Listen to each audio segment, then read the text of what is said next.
EIS Electronics is a joint venture company which has been promoted for the manufacture of wiring harnesses for aerospace and the defense industry. Now, in this company, which was formed in India about 1.5 years back, we wanted to bring the state-of-the-art technology into India for the manufacture of these aerospace harnesses.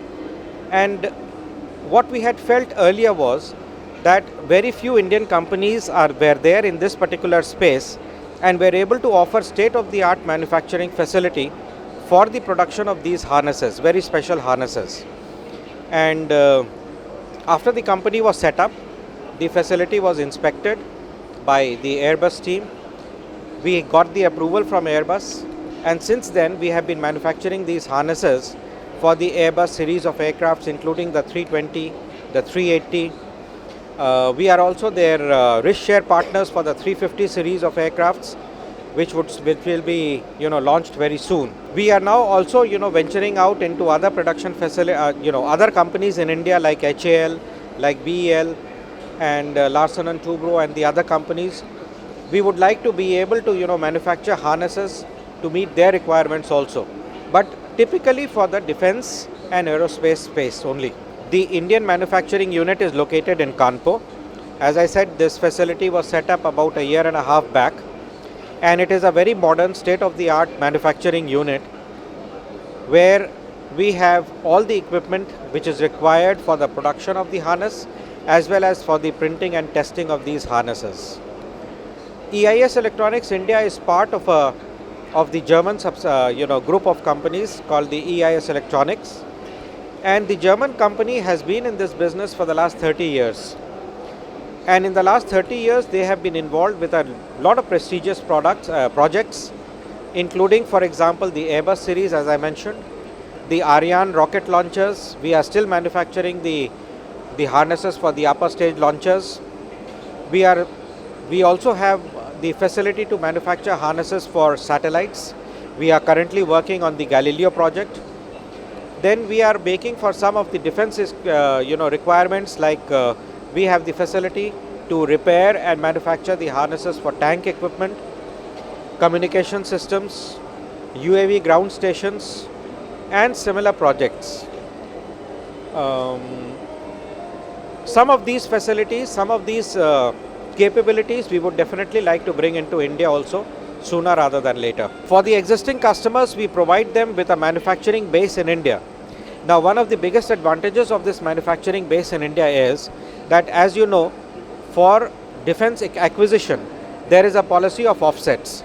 Now, they have to source some material locally up to say maybe 30 to 50% of the total project cost.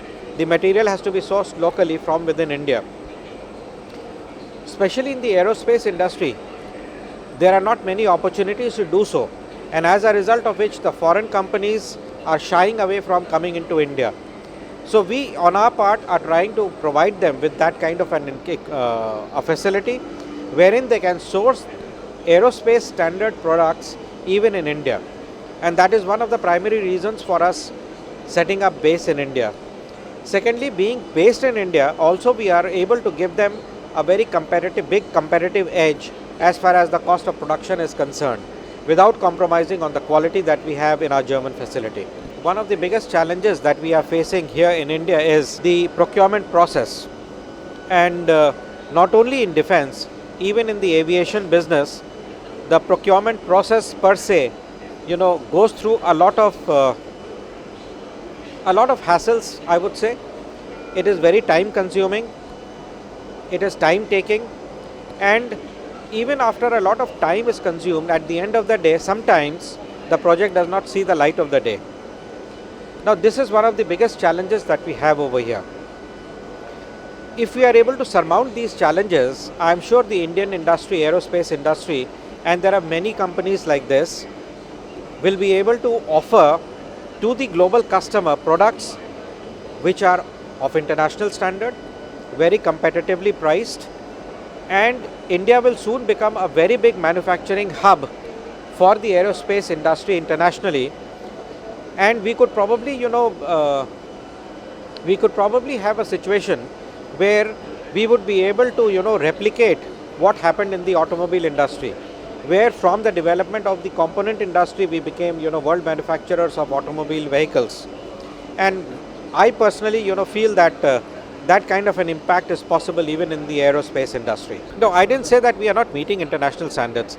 I said there are very few companies here who can provide the customer with an international standard equipment or component, especially in aerospace. Oh, we are very happy to be here. In fact, last year we had participated in the Aero India in Bangalore. This is our first experience of having participated in Hyderabad. And I'm sure, today is the first day, but even today we have been pretty busy. We have had a lot of visitors, and I look forward to the next few days, and I'm sure we'll be able to make it work for our company. Yes, I'm sure, because you see, one of the basic purposes of exhibiting in this kind of an event is you get to meet a lot of people from the same space.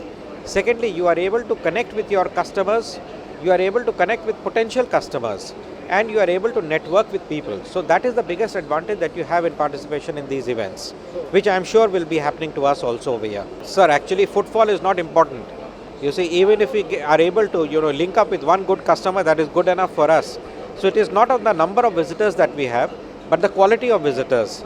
And the advantage that we face in such kind of a focused event is that the people who come are basically from the industry. They are people who want these equipments. They understand these materials. They understand these components. And so we basically have a very, very good audience, and we are able to do business with them.